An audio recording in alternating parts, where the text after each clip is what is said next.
हमारे चैनल पर और बड़ी खबर आ रही है इस वक्त की जम्मू कश्मीर से। जम्मू कश्मीर में परिसीमन आयोग जो आज से 4 दिन के दौरे पर है जम्मू कश्मीर में। यहाँ पर एक तरफ केंद्र सरकार की तरफ से हर वो कोशिश की जा रही है जो कि धारा 370 हटने के बाद, यानी कि 5 अगस्त 2019 में जो धारा 370 को जम्मू कश्मीर से हटाया गया था, उसके बाद से ही केंद्र सरकार की एक ही नीति रही है कि जम्मू कश्मीर में विकास करना है और जितनी भी चीजें हो सकती हैं वो जम्मू कश्मीर में विकास को आगे बढ़ाना है। और यहीं पर अगर महबूबा मुफ्ती की बात करें तो ऐसा लग रहा है कि जम्मू कश्मीर में जो विकास हो रहा है उससे खुश नहीं है महबूबा मुफ्ती, क्योंकि महबूबा मुफ्ती ने परिसीमन आयोग की जो बैठक है, मीटिंग है, इसमें आने से मना कर दिया है। और सबसे बड़ी बात यह भी है कि महबूबा मुफ्ती यानी कि पीडीपी की तरफ से शुरुआत से ही धारा 370 को हटने का समर्थन नहीं किया था और महबूबा मुफ्ती ही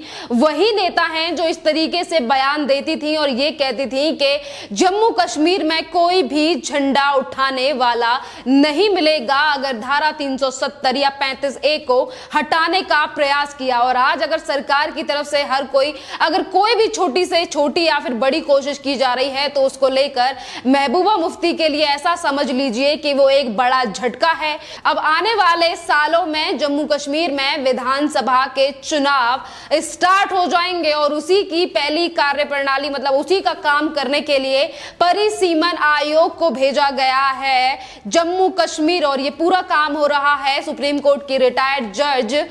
रंजना देसाई की अध्यक्षता में। जब सुप्रीम कोर्ट की रिटायर्ड जज की अध्यक्षता में ये सारे काम हो रहे हैं और ये सारी चीजें संसद के फैसले के बाद ही हो रही हैं, तो फिर इससे महबूबा मुफ्ती जैसे नेताओं के लिए क्या दिक्कत हो सकती है? क्योंकि जवाब जो है वो पूरी तरीके से साफ है। जो ममता बनर्जी हमेशा से ही पाकिस्तान परस्ती बातें करती आई हो और जिन्होंने जम्मू कश्मीर से धारा 370 हटने का अभी तक विरोध किया हो और जो जम्मू कश्मीर में घटनाएं होती थी सिर्फ वही घटनाएं महबूबा मुफ्ती जैसे नेता कराना चाहते थे, तो उन लोगों के लिए कश्मीर और जम्मू कश्मीर का विकास ज्यादा मायने नहीं रखता। क्योंकि महबूबा मुफ्ती जैसे नेता चाहते हैं तो सिर्फ यही चीजें चाहते हैं कि जम्मू कश्मीर में हालात वैसे ही बने रहें जैसे कि धारा 370 हटने से पहले वहां पर रहते थे। पत्थरबाजी करना, सेना के ऊपर पत्थरबाजी करवाना और हर दूसरे दिन वहां पर आतंकी हमले होना, इसी तरीके की चीजों को सपोर्ट करने वाले नेताओं को वहां का विकास नहीं भाएगा। और यही सबसे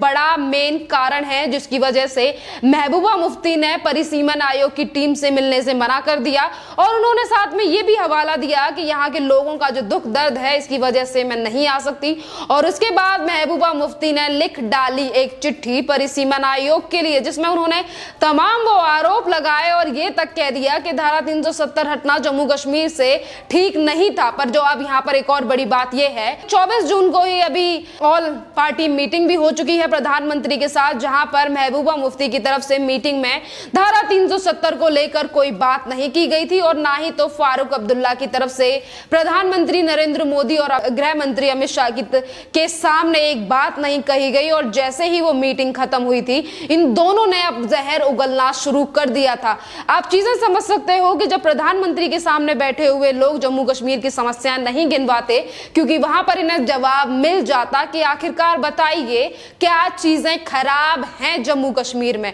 और जब जनता को भड़काने वाली बात होती है, जैसे ही ये कैमरा फेस करते हैं, इनके बयान कुछ और ही होते हैं। खैर, अब बात करते हैं परिसीमन आयोग को लेकर कि परिसीमन आयोग जम्मू कश्मीर में 4 दिन के दौरे के लिए है और इसी बीच वो वहां के जम्मू कश्मीर के अधिकारियों से बात करेगा और भी जो वहां पर पार्टियां हैं जो राज कर चुकी हैं या फिर अभी जो नई भी बनी हैं, उन सभी पार्टियों से बात करके परिसीमन आयोग तय करेगा कि विधानसभा का क्षेत्र आखिरकार कितना होना चाहिए। और यहां पर यह भी बात काफी ज्यादा इंपॉर्टेंट है कि जम्मू कश्मीर में विधानसभा की 83 सीटें हैं जिसमें से 37 जम्मू की और 46 हैं कश्मीर की। अगर विधानसभा के क्षेत्र को लेकर परिसीमन वहां पर गया है तो ये विधानसभा क्षेत्र को लेकर भी होगा और परिसीमन यहां पर पार्टियों के अलावा वहां पर रहने वाले अधिकारियों से भी मुलाकात करेगा और वहां की व्यवस्था का भी जायजा लेगा। क्योंकि प्रधानमंत्री नरेंद्र मोदी की तरफ से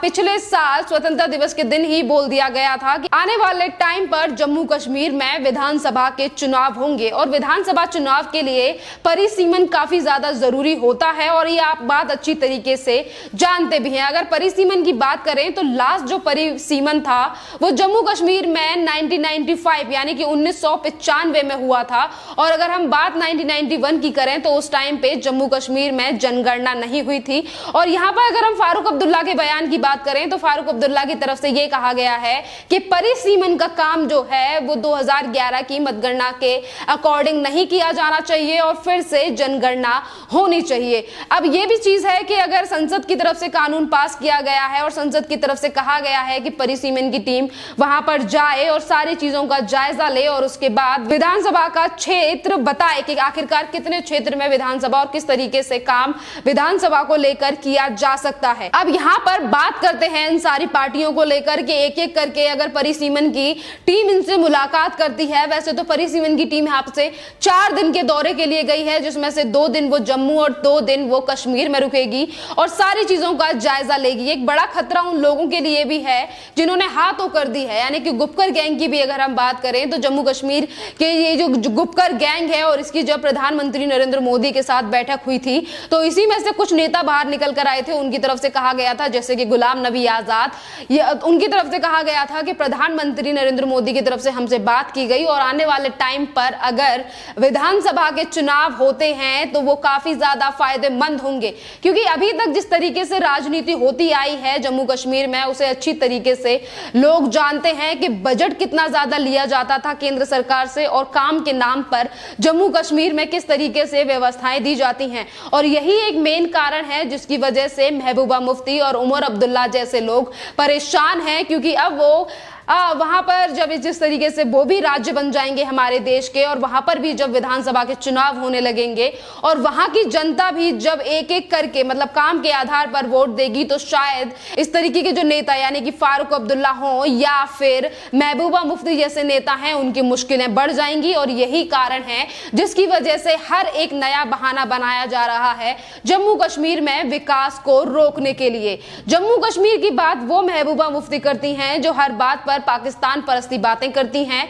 अगर ये तक कह देती हैं महबूबा मुफ्ती कि अगर जम्मू कश्मीर के विकास को लेकर कोई बात करनी है तो पाकिस्तान से भी मशवरा लेना चाहिए। पाकिस्तान परस्ती करने वाले नेता किस तरीके से जम्मू कश्मीर में होने वाले विकास को रोकना चाहते हैं, इस बात से शायद प्रधानमंत्री नरेंद्र मोदी अच्छी तरीके से भली भांति वाकिफ है और इसीलिए उन्होंने इन नेताओं की महबूबा मुफ्ती जैसे नेताओं की राय लेना ज्यादा इंपॉर्टेंट नहीं समझा। आगे चल के देखते हैं कि कितनी तरीके से समस्याएं और खड़ी करने की कोशिश करेंगे इन जैसे लोग यानी कि महबूबा मुफ्ती और फारूक अब्दुल्ला जैसे लोग। अब बात करते हैं पाकिस्तान की। अगर पाकिस्तान को भी बड़ा झटका लगेगा, क्योंकि अगर भारत या फिर जम्मू कश्मीर में एक पत्ता भी हिलता है तो उसका सबसे ज्यादा डर होता है पाकिस्तान को। यह बात भी है कि हमारे देश में कुछ बैठे हुए नेता पाकिस्तान परस्ती बातें करते हैं और हमारे देश की जो एजेंसियां हैं और जो खुफिया बातें हैं वो भी पाकिस्तान तक पहुंचाने की बात करते हैं, पर उसके बावजूद भी पाकिस्तान के लिए एक बड़ा झटका है। जम्मू कश्मीर को लेकर राजनीति करने वाले पाकिस्तान के लिए ये कभी गवारा नहीं होगा कि जम्मू कश्मीर में विकास हो जाए, क्योंकि पाकिस्तान क्या चाहता है